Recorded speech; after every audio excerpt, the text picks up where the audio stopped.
Ma mère est obsédée par l'idée que je donne un nom précis à mon bébé et qu'il naisse un jour particulier, mais après avoir découvert la raison troublante derrière tout ça, elle devra plutôt s'obséder pour organiser un nouveau mariage. Avant de commencer, je vous demande de vous abonner à cette chaîne. C'est gratuit. Merci beaucoup. Je suis enceinte de mon premier enfant, et c'est un garçon. Mon mari et moi sommes ravis, mais ma mère agit de façon extrêmement étrange et contrôlante depuis le début de ma grossesse. Un peu de contexte, depuis que je suis petite, ma mère a toujours été un peu possessive avec moi et n'aimait pas trop quand je passais du temps avec mon père, même si j'adorais être avec lui. Je me souviens que chaque fois que nous faisions des plans pour passer du temps ensemble, ma mère trouvait une excuse pour empêcher ça. Par exemple, une fois, mon père et moi avions prévu d'aller à la pêche. Ce n'est pas vraiment une activité typiquement féminine, mais j'adorais passer du temps avec lui parce qu'il était très amusant, donc ça ne me dérangeait pas du tout. C'est aussi pour ça que je sais qu'il sera un super grand-père pour mon fils une fois qu'il sera né. Bref, on avait tout planifié pendant des semaines, acheté le matériel, on était super enthousiastes. Mais le matin même du départ, ma mère a soudainement dit qu'elle devait aller d'urgence chez le médecin et qu'elle avait besoin que je l'accompagne. Elle a prétendu qu'elle ne se sentait pas bien et qu'elle devait se faire examiner immédiatement. Au final, j'ai dû annuler la sortie avec mon père pour aller avec elle. Il s'est avéré qu'elle n'avait absolument rien, et nous avons fini par reporter la sortie père-fille à une autre date. Même si elle a tenté de refaire le coup cette fois-là, ça n'a pas marché, et j'ai pu passer la journée avec mon père. Une autre fois, nous avions prévu d'aller au zoo. C'était une sortie dont nous parlions depuis longtemps car nous aimons tous les deux les animaux. Mais ce jour-là, ma mère s'est soudainement souvenue qu'elle avait une réunion de travail très importante. D'après elle, c'était une situation critique, et elle avait besoin que je reste à la maison pour m'occuper de mon petit frère. Je lui ai proposé de l'emmener avec nous, même si c'était censé être une journée père-fille, mais elle a refusé. Elle a dit que comme il était petit, il risquait de tomber malade à cause des animaux. Donc, encore une fois, j'ai dû annuler mes plans avec mon père. Et même si elle a tenté une excuse similaire la fois suivante, cela n'a pas fonctionné et nous avons pu y aller quand même. Mais ce genre de choses arrivait tout le temps. Elle trouvait toujours un moyen de s'interposer, en simulant une maladie, en inventant une urgence professionnelle, ou même en faisant des crises de jalousie parce que je passais du temps seul avec mon père. C'était étrange, parce qu'on faisait aussi des choses tous ensemble en famille, et je faisais aussi des activités avec elle, et elle ne supportait tout simplement pas que je sois seul avec lui. Avec le temps, j'ai commencé à passer moins de temps avec mon père, car cela finissait toujours en drame avec ma mère. Maintenant que je suis enceinte, son comportement s'est encore aggravé. Elle se met en colère à chaque fois que mon père vient me rendre visite pour prendre de mes nouvelles ou voir si j'ai besoin de quelque chose. L'autre jour, il est venu directement chez moi après le travail pour m'apporter une envie que j'avais eue. Je lui avais dit au téléphone que j'avais envie de fraises à la crème, un goûter que je mangeais souvent avec lui quand j'étais petite. Alors, après le travail, il est passé par l'épicerie, a acheté les plus belles fraises qu'il a trouvées, avec un pot de crème, et est venu chez moi. On a parlé, rigolé, pendant qu'il les préparait pour moi, exactement comme il le faisait avant. Quand ma mère l'a su, elle l'a appelé furieuse, en lui demandant pourquoi il mettait autant de temps à rentrer. Quand elle a appris qu'il était chez moi, elle a explosé et lui a dit d'arrêter de me gâter, que j'étais trop vieille pour ça, et que ce n'était pas son rôle de satisfaire mes envies de femme enceinte. Mon père était confus, il voulait juste faire quelque chose de gentil. Et les fraises, c'était clairement une excuse pour me rendre visite. J'ai eu de la peine qu'elle le traite ainsi, et je me suis excusé auprès de lui pour son comportement. Mais ce n'est pas tout. Depuis que je lui ai dit que j'attendais un garçon, elle insiste pour que je lui donne un prénom en particulier, un prénom que je n'aime vraiment pas. Ce n'est pas un prénom complètement étrange, mais il est clairement peu commun et ne me plaît pas du tout. Je ne comprends même pas pourquoi elle est aussi obsédée par ce prénom. Il n'appartient à personne de notre famille, mais elle continue d'insister pour que je l'utilise pour mon bébé. Mon mari ne l'aime pas non plus, et nous avons réduit notre liste à 3 prénoms qui ont résisté à l'épreuve du temps, c'est-à-dire que nous les avons proposés et qu'aucun ne nous a donné de raison de les éliminer pour l'instant. On pensait qu'à ce stade, on en aurait éliminé 1 ou 2 et qu'il ne nous resterait plus qu'un choix final. Bref, j'ai essayé de lui dire que mon mari et moi avions déjà choisi un prénom, même si ce n'est pas tout à fait vrai, et que ce n'était pas celui qu'elle voulait, mais elle refuse de lâcher l'affaire. Elle dit que je suis ingrate, qu'après tout ce qu'elle a fait pour moi, la moindre des choses serait de donner à mon fils le prénom qu'elle a choisi.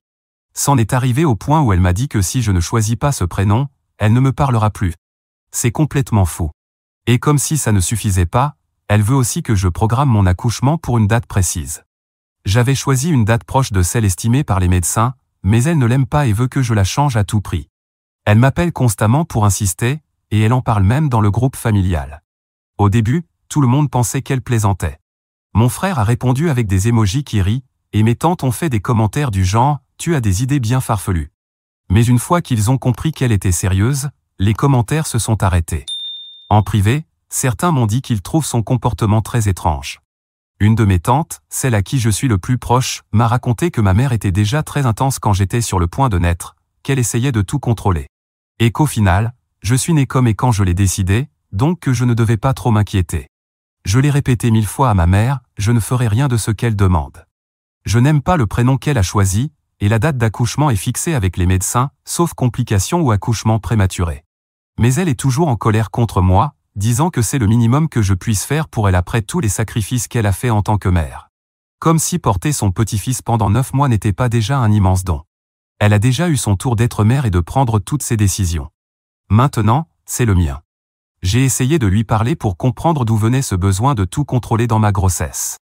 Je lui ai demandé si elle avait peut-être l'impression de perdre sa place maintenant que je m'apprête à devenir mère, ou si quelque chose dans sa propre relation avec ma grand-mère la hantait encore. Mais elle s'est tout de suite braquée et m'a dit que j'étais très égoïste de refuser de lui accorder ces petites indulgences. Mon mari essaie de rester en retrait pour ne pas ajouter de stress, mais il pense que ma mère est déraisonnable et qu'on doit tenir bon dans nos décisions. Il me soutient inconditionnellement et me répète que, au bout du compte, ce bébé est le nôtre, et que c'est à nous de décider comment il sera élevé. Honnêtement, je ne sais plus quoi faire. J'ai essayé d'être compréhensive, de discuter avec elle, de poser des limites claires, et rien ne fonctionne. Elle devient de plus en plus intense et manipulatrice à chaque fois. J'ai peur que son obsession pour le bébé empire après sa naissance. Je ne veux pas priver mon enfant de sa grand-mère, mais je ne peux pas non plus permettre qu'elle continue avec ce comportement toxique. D'après ce que j'ai lu dans d'autres publications, ce subreddit penche souvent pour la coupure de contact avec certains membres de la famille. Pensez-vous que je devrais faire ça dans mon cas? J'apprécierais vraiment vos conseils et vos avis. Cette situation me stresse énormément, alors que je devrais profiter de cette douce attente. Et j'aimerais aussi poser une question, selon les règles du subreddit, suis-je la méchante de refuser de céder aux exigences de ma mère, ou est-ce celle qui a complètement perdu la tête? Mise à jour 1. Je voulais partager une mise à jour concernant la situation avec ma mère et son obsession pour le prénom et la date de naissance de mon bébé. Tout d'abord, je tiens à remercier toutes les personnes qui ont pris le temps de lire mon histoire et de m'offrir leurs conseils et leur soutien. Je me suis senti tellement validé en voyant que la grande majorité d'entre vous étaient d'accord pour dire que je n'étais pas la méchante dans cette histoire pour avoir refusé de céder aux exigences irrationnelles de ma mère. Beaucoup de mamans, et même des papas, dans les commentaires ont souligné que ce bébé est celui de mon mari et de moi, et que nous sommes les seuls à avoir le droit de choisir son prénom. Lire vos témoignages sur les conflits avec des proches envahissants pendant la grossesse m'a vraiment fait sentir moins seul dans tout ça. Comme l'un, d'entre vous l'a si bien dit, ton ventre, ton bébé, tes règles. Et je ne pourrais pas être plus d'accord. En parlant du prénom, je pense que nous l'avons enfin trouvé. Si vous vous souvenez de mon message précédent, nous avions réduit notre liste à 3 finalistes. Eh bien, cette semaine, mon mari et moi avons pesé les pour et les contre de chacun jusqu'à ce qu'un gagnant clair s'impose dans nos cœurs. Je ne le révélerai pas ici pour des raisons de confidentialité, mais nous sommes tous les deux très heureux de notre choix. C'est un prénom qui a une signification profonde et personnelle pour nous. Désormais, chaque fois que je parle à mon ventre, je l'appelle par son prénom, et j'ai l'impression que notre lien devient plus fort. Je sais que ça peut paraître un peu bête, mais je me sentais parfois un peu insécure comme future maman de ne pas avoir encore trouvé de prénom à ce stade de la grossesse. C'était comme s'il me manquait une pièce essentielle pour vraiment me sentir mère. Alors maintenant que c'est réglé, ça m'apporte une énorme paix intérieure. Je souris même en repensant à combien j'étais stressée à ce sujet, alors que le prénom parfait nous est venu de façon si naturelle, au moment idéal. Mais bon, tout n'a pas été que bonne nouvelle. Ma mère a rappelé il y a quelques jours, soi-disant pour parler d'autre chose, mais comme toujours, elle a fini par reparler du fameux prénom. Elle a repris son discours habituel sur le fait que je suis une fille ingrate et égoïste parce que je ne veux pas lui céder sur ce petit détail, que, après tout ce qu'elle a fait pour moi, la moindre des choses serait de la laisser choisir le prénom de son premier petit-fils, blablabla. Franchement, je suis juste épuisé d'entendre les mêmes arguments encore et encore. Mais au lieu d'exploser comme je l'ai déjà fait par le passé, j'ai pris sur moi et essayé d'appliquer certains des conseils que vous m'avez gentiment donnés. En particulier, je me suis concentré sur le fait d'établir des limites claires, fermes et définitives, des limites qu'elle ne pourrait pas franchir.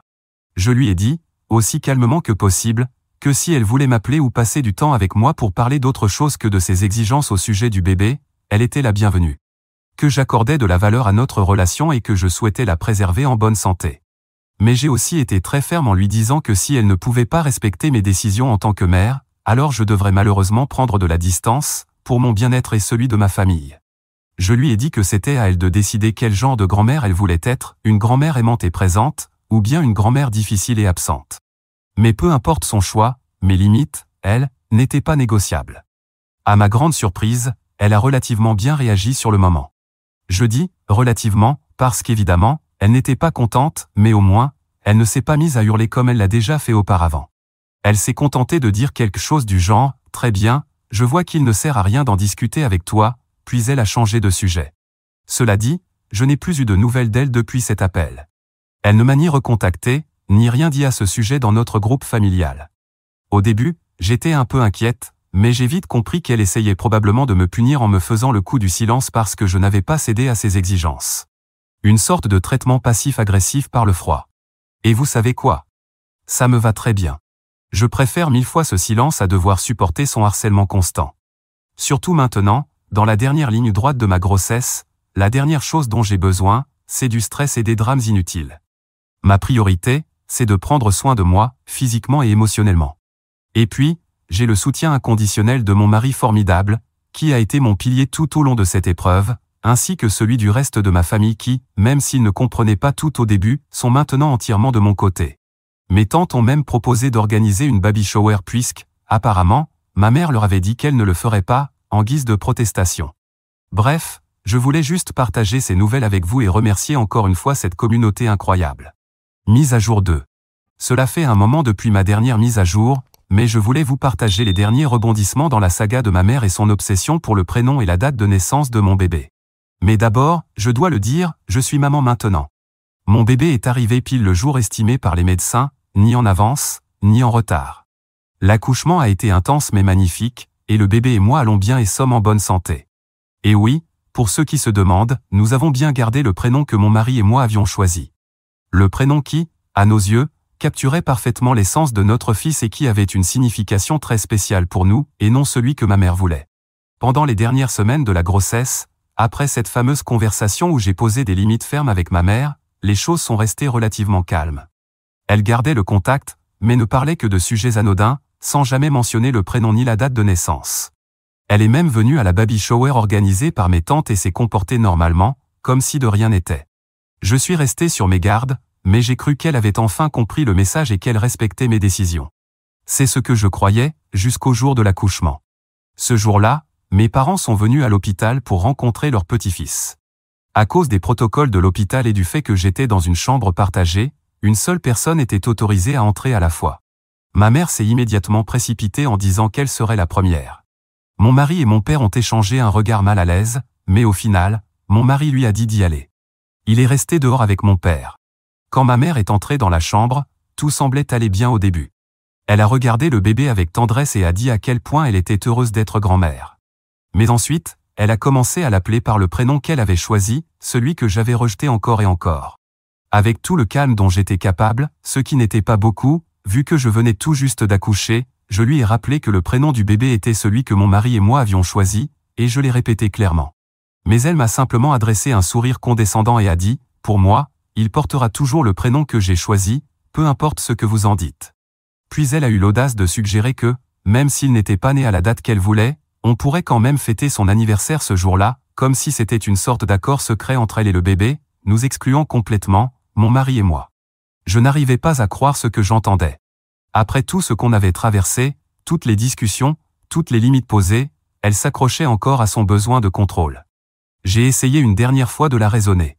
Je lui ai rappelé qu'on en avait déjà parlé 1000 fois et je l'ai supplié de ne pas compliquer les choses, de simplement profiter de son petit-fils sans condition. Mais elle n'a rien voulu entendre. À ce moment-là, une infirmière est entrée dans la chambre pour s'occuper de l'autre patiente. J'ai profité de sa présence pour lui demander, s'il vous plaît, d'escorter ma mère hors de la chambre ou d'appeler la sécurité si nécessaire. C'est ça qui compte. C'est pour cela que je me suis battu pendant tous ces mois, pour protéger ce petit être et l'accueillir dans ce monde selon mes conditions, sans céder au chantage émotionnel ni aux attentes des autres. Mise à jour 3. Me revoilà, 2 semaines après ma dernière mise à jour. L'adaptation à la maternité a été intense. J'ai même publié un message sur un subreddit parental, pas seulement pour me plaindre des mamans folles, et vous comprendrez bientôt pourquoi. Mais malgré la fatigue et ce bouleversement total de vie, je peux honnêtement dire que je m'en sors plutôt bien. Mon petit est un ange, du moins la plupart du temps, et je tombe un peu plus amoureuse de lui chaque jour. En 2 semaines, nous avons eu beaucoup de visiteurs. Mon père est passé plusieurs fois, toujours les bras chargés de cadeaux et le sourire jusqu'aux oreilles en voyant son petit-fils, on sent vraiment qu'il adore son rôle de grand-père. Les parents et les frères et sœurs de mon mari sont venus aussi, ainsi que des oncles, des cousins, et même des membres de la famille plus éloignés que je n'avais pas vus depuis des années. C'était réconfortant de sentir tout cet amour et ce soutien pendant une période aussi spéciale. Mais je ne suis pas là pour parler du défilé d'invités dans notre salon. Aujourd'hui, je veux vous raconter une visite en particulier, une visite qui a apporté des révélations inattendues et a bouleversé ma vision du monde. C'était la cousine de ma mère, une femme que j'ai toujours considérée comme une tante, vu à quel point elle est proche de ma mère.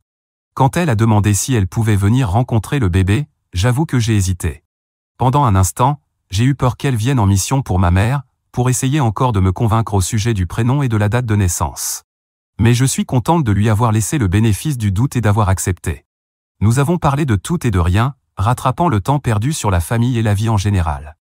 Mais inévitablement, à un moment donné, le sujet de ma mère est revenu, et de son obsession à vouloir contrôler certains aspects de ma grossesse et de mon accouchement. À ma grande surprise, elle n'avait aucune idée de ce dont je parlais. Apparemment, elle ne fait pas partie du groupe familial où ma mère avait partagé ses suggestions insistantes. Ce groupe est plutôt réservé à la famille proche, les sœurs de ma mère, mon père, mon mari, et quelques cousins germains. Mais cette cousine, issue d'une branche un peu plus éloignée de la famille, n'était au courant de rien. Alors je lui ai tout raconté, la pression constante de ma mère pour que j'utilise le prénom qu'elle voulait, son insistance à programmer l'accouchement à une date précise, l'incident à l'hôpital où elle a tenté d'imposer sa volonté même après la naissance du bébé. Ma tante m'a écouté attentivement, son expression devenant de plus en plus inquiète.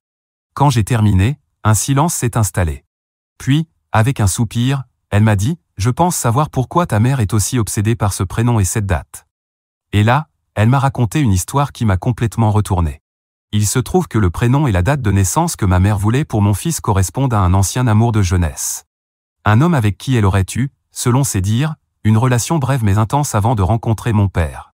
Même si cette histoire a été de courte durée, il semble que ma mère ait été profondément marquée par cet homme, au point d'en développer une obsession qui aurait duré toutes ces années. Je n'avais jamais entendu parler de cet homme auparavant, je ne savais même pas que ma mère avait eu une relation sérieuse avant mon père. Je les ai toujours vus comme le couple parfait, une histoire d'amour digne d'un conte de fées. Mais là, d'un coup, tout semblait s'effondrer. Si ma mère était encore à ce point accrochée à son ex qu'elle voulait donner son prénom à mon enfant, qu'est-ce que je ne savais pas d'autre à propos de son passé? Après le départ de la cousine de ma mère, je me suis senti complètement perdu. Je ne savais pas quoi faire de cette information, ni comment la digérer. Une partie de moi voulait appeler ma mère pour la confronter directement, exiger la vérité. Mais une autre partie avait peur de ce que je pourrais découvrir. Et si cet ancien petit ami était plus qu'un simple ex? Ce soir-là, quand j'ai couché le bébé, je l'ai regardé longuement. J'ai scruté ses traits, cherché le moindre indice, quoi que ce soit qui pourrait me rassurer, me dire que mes craintes n'étaient pas fondées. Mais comment en être sûr? Soudain, l'idée de faire un test ADN a commencé à tourner en boucle dans mon esprit. C'était peut-être le seul moyen de faire taire les doutes, de savoir enfin avec certitude si mon père était bien mon père biologique. Quand mon mari est entré dans la pièce, je n'ai pas pu retenir mes émotions plus longtemps. J'ai fondu en larmes et je lui ai raconté tout ce que la cousine de ma mère m'avait révélé. Il m'a écouté en silence, en me serrant fort contre lui. Quand j'ai terminé, il m'a regardé dans les yeux et m'a dit « Mon amour, je comprends que ce soit un choc, et tu dois avoir 1000 questions. Mais je veux que tu saches que quoi qu'il arrive, je suis là, avec toi. Tu es ma femme, la mère de mon fils, et rien ne changera ça. Si tu ressens le besoin de chercher des réponses, si tu décides de faire un test ADN ou de parler à ton père, je te soutiendrai dans tout. Mais ne laisse pas cela voler la joie de ce moment. Notre fils t'aime, je t'aime, et c'est ça qui compte le plus. Voilà où j'en suis pour l'instant. Je vais prendre un peu de temps pour réfléchir à ce que je dois faire et quelle sera la prochaine étape. Mise à jour 4. Après avoir longuement réfléchi et discuté avec mon mari, j'ai décidé que je ne pouvais pas vivre avec ce doute. J'avais besoin de réponses. J'avais besoin d'entendre la version de cet homme directement. J'ai donc demandé à la cousine de ma mère si elle avait un moyen de le contacter. Elle n'avait pas son numéro, mais grâce aux informations qu'elle m'a données, j'ai facilement pu retrouver ses coordonnées en ligne. Quand il a répondu au téléphone, j'ai tout de suite perçu la confusion dans sa voix. Je me suis présenté, j'ai expliqué qui j'étais et je lui ai dit que j'avais besoin de lui parler de quelque chose d'important. Il y a eu un silence à l'autre bout du fil, puis il a dit, « Je n'ai pas eu de ces nouvelles depuis des années. » « Bien sûr, dis-moi, comment puis-je t'aider ?» J'ai pris une grande inspiration et j'ai commencé à tout lui expliquer, le comportement étrange de ma mère pendant ma grossesse, son insistance sur un prénom et une date de naissance précis pour mon bébé, et la révélation de la cousine à propos de leur ancienne relation. Enfin, je suis arrivé à la partie la plus difficile, lui demander s'il y avait une chance que je sois sa fille. Un nouveau silence. Plus long, cette fois. J'entendais sa respiration à l'autre bout du fil. Finalement, il a parlé, « Je comprends que tu sois en train de vivre un moment très confus et douloureux, mais je veux que tu saches que ce que j'ai eu avec ta mère était une relation brève, il y a très, très longtemps. Nous nous sommes séparés bien avant qu'elle ne rencontre ton père, et nous n'avons jamais repris contact. J'ai toujours respecté son mariage et sa famille. Je n'ai aucune raison de croire que ton père n'est pas ton père biologique, car ta mère et moi ne nous sommes pas revus depuis des années. Malgré tout, je savais que je ne pouvais pas simplement vivre avec ce doute. J'ai décidé que j'allais tout dire à mon père et lui proposer de faire un test ADN. Je sais que ce sera une conversation difficile et douloureuse, mais je sens qu'elle est nécessaire pour tourner la page et aller de l'avant. Je ressens un mélange d'émotions. D'un côté, je suis reconnaissante d'avoir un mari qui me soutient sans condition et un bébé en bonne santé, magnifique. Je reviendrai vous donner des nouvelles dès que j'aurai parlé avec mon père et que j'aurai plus à partager. Mise à jour 5. Cela fait un mois depuis ma dernière mise à jour, et ce mois a été rempli d'émotions et de révélations. Je sais que je vous ai laissé sur un suspense concernant la conversation à venir avec mon père et la possibilité d'un test ADN. Eh bien, j'ai enfin des réponses à partager. Peu de temps après mon appel téléphonique avec l'ex de ma mère, j'ai trouvé le courage de m'asseoir avec mon père et de tout lui raconter. C'était l'une des conversations les plus difficiles que j'ai jamais eues. Mon père savait déjà que cet ex existait. Il était vrai que ma mère avait été en couple avant de se mettre avec lui. Cependant, mon père n'avait aucune idée s'ils étaient restés en contact toutes ces années. Il ne connaissait même pas le nom de l'homme, encore moins sa date de naissance, donc il ne s'était douté de rien quand ma mère avait commencé à devenir intense à propos de ces sujets. Quand j'ai proposé de faire un test ADN pour dissiper tout doute, mon père a accepté immédiatement. Nous avons décidé qu'il valait mieux attendre les résultats avant de confronter ma mère. Il voulait avoir tous les faits en main avant de décider comment gérer la situation.